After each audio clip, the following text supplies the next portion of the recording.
Hello hi सांग माने समस्त को नमस्कार। आशा करे समस्ते भलरे थिबे। आज पवित्र गणेश चतुर्दशी आमे जिबा आम गाँ स्कूल गणेश पूजा होची आमे बुलिया पई जिबा चलंतु जिबा। एटा आम छकरे पूजा संध्या बेल को हबो। मु आपनको से विषय रे गोटे वीडियो पकेबी। आमे पहुंची आइचु आम धानकोटा सरकारी प्राथमिक विद्यालय रे। गणेश देवଙ୍କର पूजा सरीची।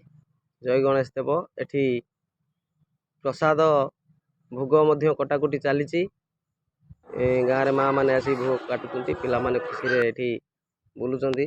देखंतु पिलांकर आज भारी खुशी कारण तांका स्कूल आज डालमा भात होईची। एठी पिला माने बसी समस्ते खाउचंदी। डालमा सहित खट्टा मध्य होईची। देखंतु मु आ मो सांग आ लुभ संभाली पारलुनी। आमे दी जण प्रसाद खाइलु। एठी मो सांग मध्य बसी प्रसाद खाउची। सान भाई बड़ भाई समस्ते आसचंती स्कूल को। स्कूल जेते बेले पाठ पढुतले सेते बेले गोटे पिला बळर मजा अलगा। तापरे आमे दी जण मो लक्ष्मी माटी मु दी जण स्कूल ले प्रसाद खाई घर को जय